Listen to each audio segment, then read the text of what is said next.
प्यारे बच्चों, आपका इस वीडियो में स्वागत है। आज हम +1 क्लास सब्जेक्ट अकाउंट्स पढ़ेंगे। 10वीं के बाद जो बच्चे स्ट्रीम डिसाइड करते हैं उन स्ट्रीमों में से ये एक स्ट्रीम है commerce. Art, commerce, science, non medical, medical, ये सारी हमारी स्ट्रीम्स होती हैं। तो मैं आशा करता हूं कि इस वीडियो को सभी बच्चे देखें, सभी स्ट्रीमों की। उनको ये दिखाने की कोशिश करी जा रही है कि अकाउंटिंग कितनी आसान है, अकाउंटिंग करना कितनी आसान है। तो मैं इन सभी के साथ आप सभी को अकाउंटिंग सिखाऊंगा। तो मैं आपको अकाउंटिंग का मीनिंग अभी ना बता के आपको आपकी रियल लाइफ में ले चलता हूं कि आप घर पे डेली क्या काम करते हो। तो सबके घर में रसोई होती है, यानी किचन होता है। तो सबके पापा डेली बाजार में जाते हैं, या 2 दिन में जाते हैं, या हफ्ते में जाते हैं। तो वो घर का सामान लाते हैं, और वो घर का सामान लाते हैं।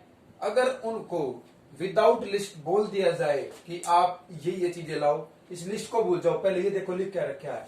सॉल्ट, शुगर, नमक, चीनी, व्हीट, गेहूं, वेजिटेबल्स, इसके बाद बुक्स, कॉपी, ऑयल, शूज, जीरा, हल्दी, मसाले, ये सारे के सारे चीज आपके पापा को बोल दिए जाएं कि बाजार से लाओ, और आपके पापा ने सुन भी लिया और चले गए मार्केट में।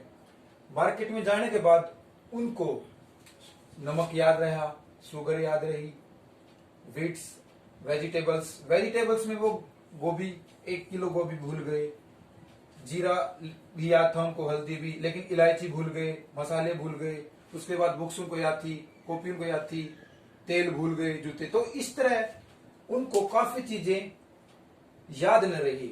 वो किस कारण है? वो हमारा दिमाग है। दिमाग की एक स्टोरेज होती है, एक कैपेसिटी होती है, जितना आदमी सोच सकता है, समझ सकता है, याद रख सकता है, उसकी मेमोरी होती है। तो अकाउंटिंग करते वक्त हमें एक लिस्ट प्रॉपर होनी जरूरी है।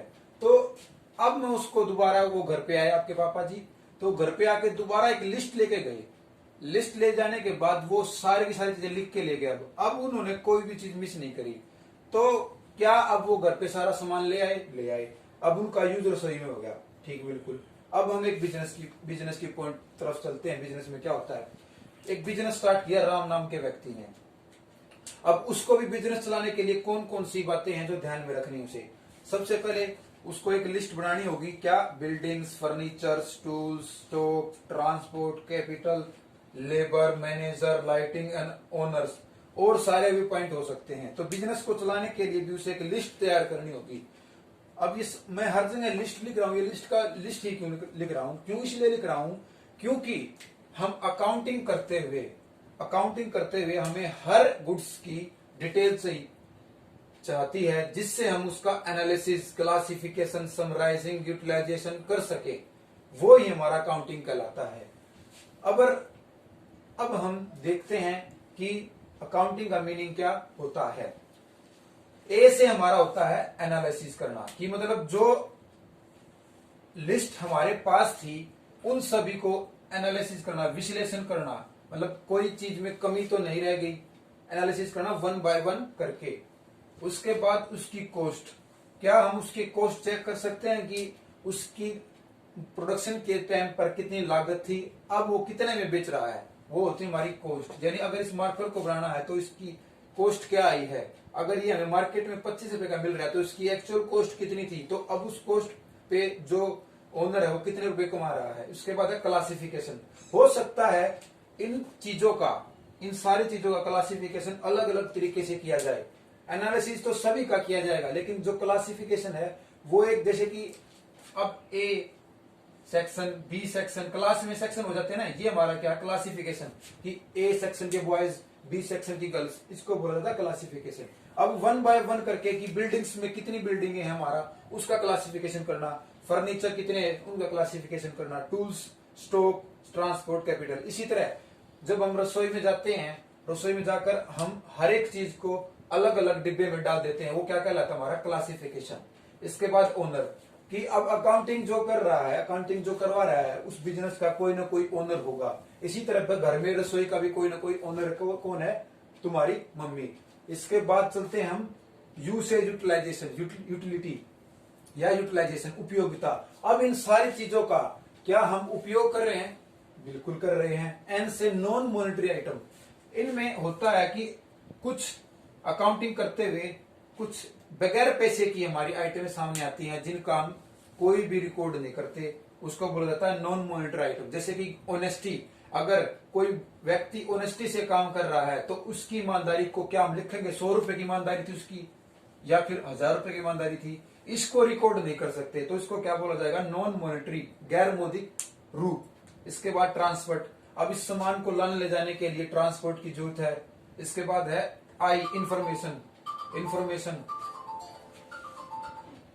ट्रांसैक्शन है, ट्रांसपोर्ट की जरूरत है। इसके बाद हम चलते हैं दोबारा, इसमें क्या लिखा रखा है? इसमें लिखा रखा है ट्रांजैक्शन। ट्रांजैक्शन का मतलब क्या है कि जब हम किसी गुड्स को खरीदते हैं तो उसके बदले पैसे देते हैं, वो होता है हमारा ट्रांजैक्शन। जैसे कि मार्कर खरीदा तो मार्कर के बदले मैंने पैसे दिए हैं, तो ये ट्रांजैक्शन हो गई। इसके बाद है इंफॉर्मेशन। अब हमें इस मार्कर की जानकारी कौन देगा? जब हम किसी दुकान पे जाएंगे और बोलेंगे कि मार्कर दे दो अच्छे वाला, तो अच्छी क्वालिटी की जानकारी कौन देगा? जब कोई इसको यूज करेगा, वो यूज करेगा तो बोलेगा कि ये अच्छी क्वालिटी है, इस क्वालिटी का मार्कर लेना है।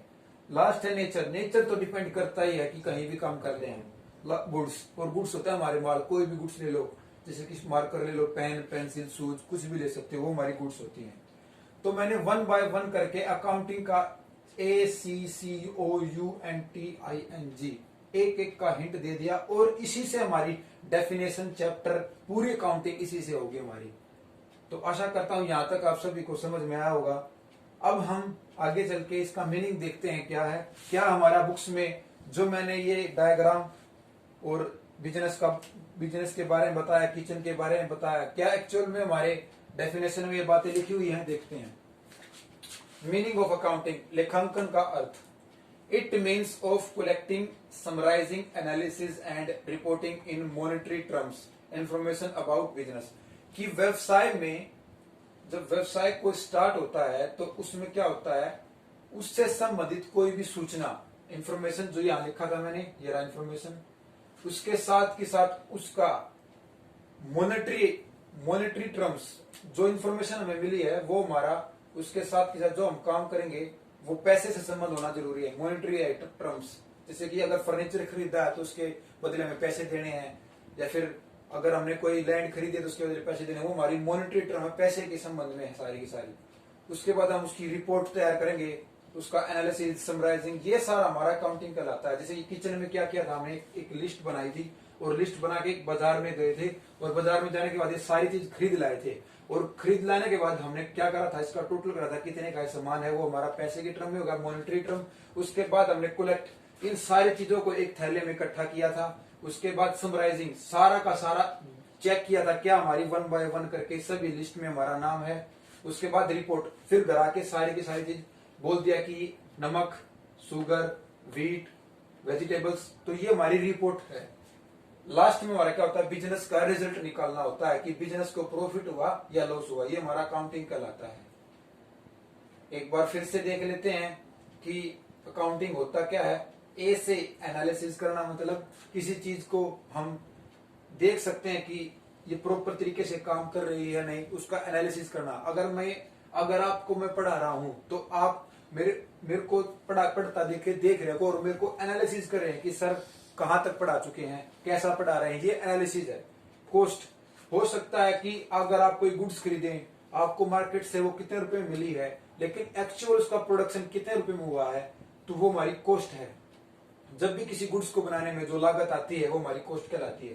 क्लासिफिकेशन, अब क्लासिफिकेशन अगर जैसे कि class wise 10th A 10th B को बांट देना, वो हमारा क्लासिफिकेशन कहलाता है। ओनर, बिजनेस का कोई ना कोई स्वामी होगा।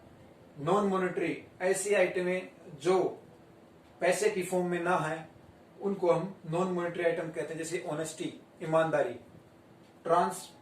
ट्रांजैक्शन बहुत इंपॉर्टेंट वर्ड है, ये हमारा सेकंड चैप्टर में काम आएगा। ट्रांजैक्शन का मतलब यह है कि एक हाथ से दिया, दूसरे हाथ से लिया। अगर मार्कर दिया तो उसके बदले में क्या दिए हैं? पैसे दिए हैं। इसके बाद इंफॉर्मेशन, इस मार्कर की जानकारी भी होना जरूरी है। अगर कोई बिजनेस स्टार्ट कर रहे हैं तो उसकी जानकारी होना जरूरी है। नेचर तो कहीं भी चले जाए, हर गुड्स या फिर हर फील्ड में नेचर डिपेंड करता ही है। गुड्स, उसके बाद गुड्स कोई भी हो सकती है, नमक, ये जो मैं लिखा है सारी सारी गुड्स हैं। तो अब इसमें हम मीनिंग ऑफ अकाउंटिंग की हम फीचर्स पढ़ेंगे। अगर मीनिंग क्लियर है तो फीचर्स एज इट इज वही होती हैं, अलग नहीं होती। सबसे पहला क्या, accounting is an art of as well science, की अकाउंटिंग आर्ट भी है और साइंस भी है। आर्ट मतलब कला, की कोई व्यक्ति कितनी कला से या चतुराई से क्या करता है, अकाउंटिंग करता है।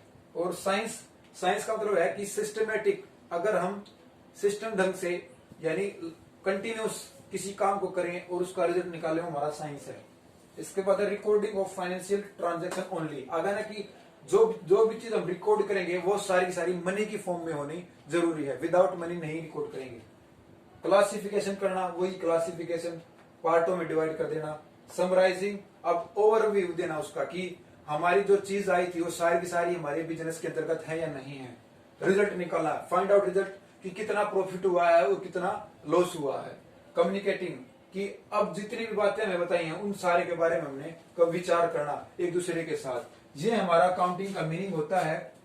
और यहाँ हमारा फर्स्ट चैप्टर स्टार्ट हुआ था, मीनिंग और ऑब्जेक्ट। मीनिंग मैंने बता दिया है। ऑब्जेक्ट, ऑब्जेक्ट क्या है, अकाउंटिंग का सिर्फ और सिर्फ रिजल्ट फाउंड आउट करना, प्रॉफिट और लॉस, कि बिजनेस को प्रॉफिट हुआ या लॉस हुआ है। तो ये हमारी फर्स्ट वीडियो थी अकाउंटिंग की। आशा करता हूं आप सभी को ये समझ में आएगी।